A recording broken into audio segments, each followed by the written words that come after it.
Okay, hi everybody. This is something that has been in the news. I have not commented on it yet. I did think I mentioned it during one of my live streams, but I've not made a formal video about it. Well, that time has come now where I'm going to make one. Okay, I didn't do it the first time when we heard the first news, and that was that the drummer for the Who, Zach Starkey. For those who don't know, Zach Starkey is Ringo Starr's son. Uh, he was fired from the Who. You know, Zach Starkey had been playing with the Who for 29 years, since 1996. He's apparently very good at the job in replacing Keith Moon, who, Keith Moon had obviously, it's an understatement to say that he had huge shoes that were impossible to fill. Okay, but Zach apparently did this very well, and he got along great with the Who, loved everybody in the group according to him, and it was really a good fit. But yeah, in April, I think it was, Zach Starkey was inexplicably fired from the Who. Now, reports say that it was really Roger Daltrey who decided to let Zach go, and that it was Pete Townsend that was kind of trying to get him back in. Apparently, Zach was fired from the Who because, according to Roger Daltrey had said he couldn't hear the key notes over Zach's drums, which basically boils down to Zach Starkey actually playing too loud. Okay, now that's a joke in itself, because the Who saying that the drummer plays too loud. Now we know the secret. After all these years, it turns out Keith Moon didn't really die at all. He's still alive somewhere. He just left and was fired because he played too loud for Roger. So really, yeah, Keith, if you're out there, hi, come out of hiding and say hello to all of us, okay? I mean, really, come on. The Who's drummer plays too loud. Now, granted, Roger Daltrey is having problems, I heard, with his hearing, and I think his vision too. Some people have said it's a kind of tasteless joke that he's kind of becoming Tommy, but I don't really know about this. Now, the crazy thing is, even though Zach Starkey was fired from the Who, I think a couple of weeks went by, 2 weeks or so, and here's the crazy part that led me to making this video. They rehired him again. He was reinstated into the group after all that.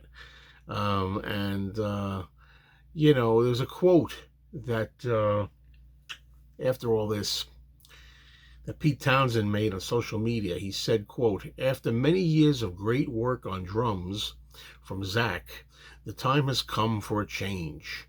A poignant time. Zach has lots of new projects and I wish him the best," unquote. That's Pete Townsend.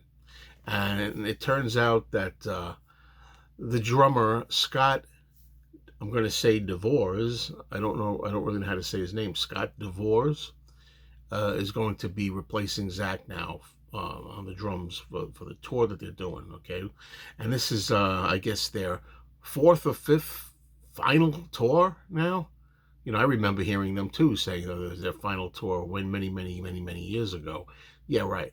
Anyway, Scott DeVores, I'm sorry if I'm not pronouncing that right, or maybe I should say devours.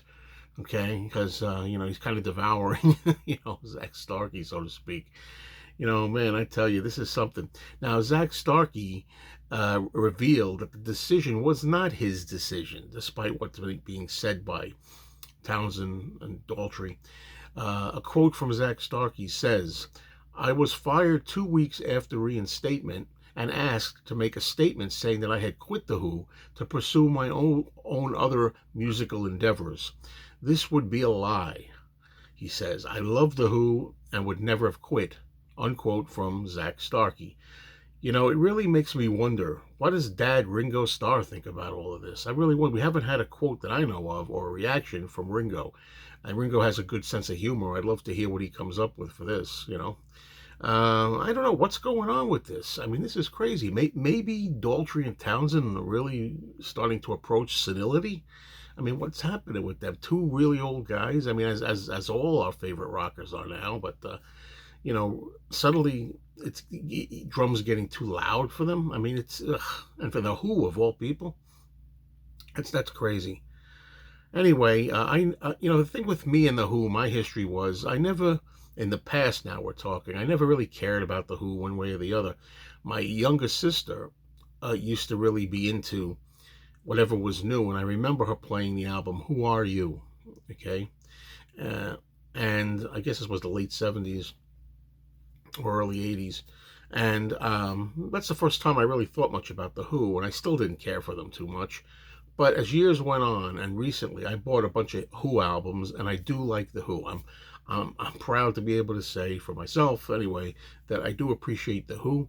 My favorite album by the Who is probably Who's Next, from all I've heard so far. Uh, and I like their early stuff, the very early stuff, like My Generation, Can't Explain, things like that. But let's not go on too much. What I'm saying is, I've never seen the Who live in concert, and I'm not about to. I never would. I never would after this, on the principle is it's so outrageous. And those of you who are going to see the Who again, yeah, knock yourselves out. Go ahead.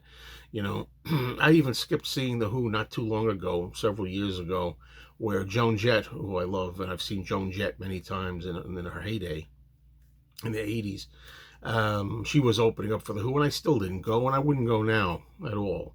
Um, uh, they're only the two of them anyway. Uh, Keith Moon's gone, John Entwistle's gone. I mean, whatever. But whatever. I digress here.